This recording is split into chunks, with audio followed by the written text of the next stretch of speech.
Here, jump for him. Jump for him, and then we'll see it. My name is Zita, and I am the mom. And I'm Jason, and I'm the dad. Yay! And we have two kids, Sam and Charlie.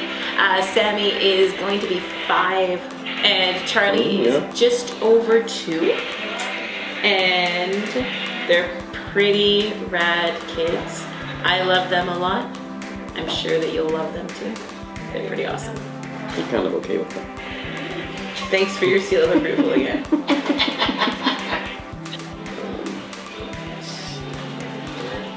You have to hide. Oh, that's a good idea. It's all around. Where's Sam? Ta-da! There he is. Oh, he's gonna hide again. There he is. He's gonna hide. Oh, is Charlie gonna come under there too? We're pretty far outside the box. I think the greatest thing about them is that they've realized Sam's awesomeness.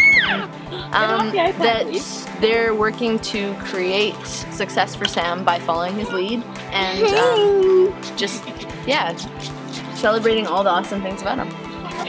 This is how the team works. Yes.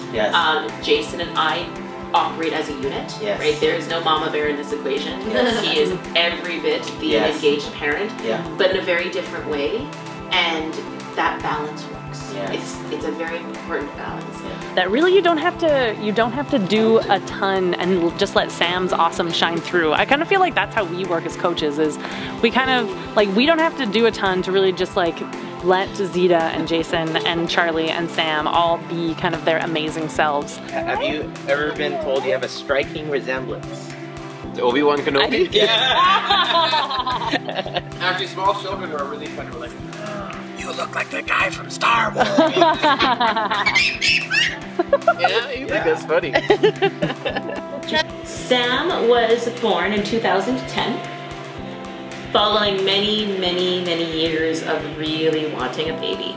So he was a pretty beloved little guy, born premature and teeny tiny. He's like 5 pounds 11 ounces. They dropped down to 4.9 or something ridiculous like that. So just this tiny little thing. And I would say that we always knew he was different, like within the first couple of days of his life.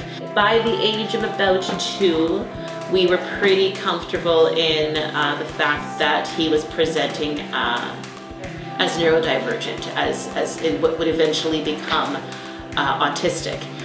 And when he finally did receive his autism diagnosis, we threw him a party. We had a great big Sam is Autistic party for neurodiversity celebration, and all of his friends and family came over, and we had big posters around the house talking about autism and what that means, and how Sam is a little bit more like a train than he is like a car. And unfortunately, sometimes the world is just built more for cars than for trains.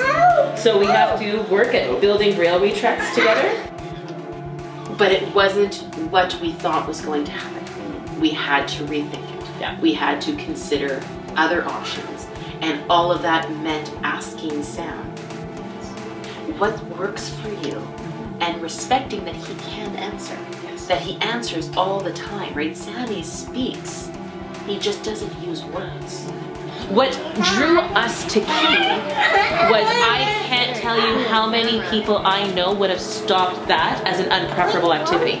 Right? Not following the rules, not necessarily listening. Instead of going, this is an opportunity. Wow, we've never seen Sam quite disengaged this quickly. Something is happening and he's showing us a lot of who he is. Let's run with it. You want me to take another picture? Click. We met with Sam, and Heather and Bronwyn came in to talk with us. The first win, I think, happened with the 4 of us going, let's throw everything we know out the window, right? What if we say, we're starting a whole new page, because this is a whole new kid. Our picture is bigger than that, and that's why in our organizational structure, there's the family unit, and then immediately beneath us is where Key comes in, right? Because Key works as that coordination piece, helping to bridge the gap between what we need and what the systems need. And then each system will have their own goal. At the very top of that pyramid is Sam. Sam's the boss of all of us. When it comes to him and his body and his life, the best thing we can do for him is arm him with a strong knowledge of his self-advocacy, of body integrity, of understanding what his human rights are, and of telling him the sky's the limit. Yeah. That's something that I think is one of their great strengths, is that it's like they'll kind of have an idea of something that they want to accomplish or something that they want to do, and then it's really just kind of refining it and maybe kind of asking some different questions that maybe just so we kind of come at a little bit of a different perspective, just because we have different training, and then they just say, oh, okay, and do it, and then we come back and they're like, oh, and then we had this success and this success and this success, and it's just, that's pretty much what every visit is like. There was sort of a moment that really sort of clicked and really changed our philosophy, like where we're going, well, everything with Sam has a reason, right? He's upset, there's a reason. If he likes something or he doesn't like something, and we need to learn from him as much as he needs to learn from us, right? And we need to understand and respond. And I think that's the start of a really different, really outside the box philosophy. I like how you told me what you needed. I really do. I like that you used your body. I like that you did not hurt Charlie and you respected her space. I like that a lot. Okay? No drive? And sometimes it's really easy to assume that everything is autism related. But this one was just Sam really needed a hug from his mom, right? And what I really, really like is that he let me know. Okay. You want down now? You're all done? Because our next step is, because the family has kind of iPads that are used for a lot of different things, like Sam really likes his train videos, as we know, right? But the family's going to be getting an iPad that's going to be dedicated just for doing his communication, for an augmentative and alternative communication device. And so it's really important that that is only for his voice. That is his voice, so that he always has access to it whenever he needs it.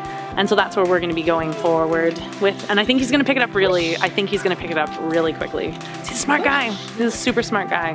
I'm really excited because we're going to keep on working on the momentum with the helmet, but also show Sam more of the cool things you can do while you wear a helmet. Thus working on some of the gross motor skills that are really meaningful to him. So we're going to work on bike riding, and he wants to join, well, Mom wants to get him to try key learn to skateboard at some point. So we'll see if he likes it. And we'll be there for half an hour, and Sam will be somewhere else, and we'll just sort of discuss different strategies for different things, right? How do we get Sam to wear a helmet? How do we get Sam eating different foods or comfortable with different things? And I find that it's really good just to have sort of a sounding board where we say something and they say something, and we can kind of all go, okay, well, we've got these set of strategies, and then the next time we meet, we can see how all of this went. I think the secret to our success with Heather and Bronwyn has been that everybody agrees that the team captain is Sam, and we take our cues from him. So they look at him and they say, let's work with his strengths to create a place where he can be himself. And I think that's what's so awesome. And then the learning just explodes, right? I think for this family, it hasn't necessarily maybe been about specific strategies, but it's been about the whole mindset of coming in and believing that we are going to create meaningful learning, we are going to create the right strategy, we're just going to follow Sam's lead, and the answers are going to come through the discussion, through seeing what he's interested in. And yeah, I think creativity, I've said this many times before, I think creativity isn't necessarily something specific. It's a mindset. It's something that you do. It's looking at the environment and the task and the people and saying, we're going to figure this out. I would say Be Creative is best for families who want to own their own success. It is a lot more collaborative as opposed to being taught how to do something and having somebody else doing that thing for you. This is a lot about built learning and building skill capacity, not only for the child but for the parents. And I think that the ideal family is one that recognizes the importance of working as a family. I agree with what you have said. I endorse this message for sure. Where are we going? Bye. Bye. Bye-bye. See you later. Bye. Bye. He did. Bye, Obi-Wan Kenobi Dad.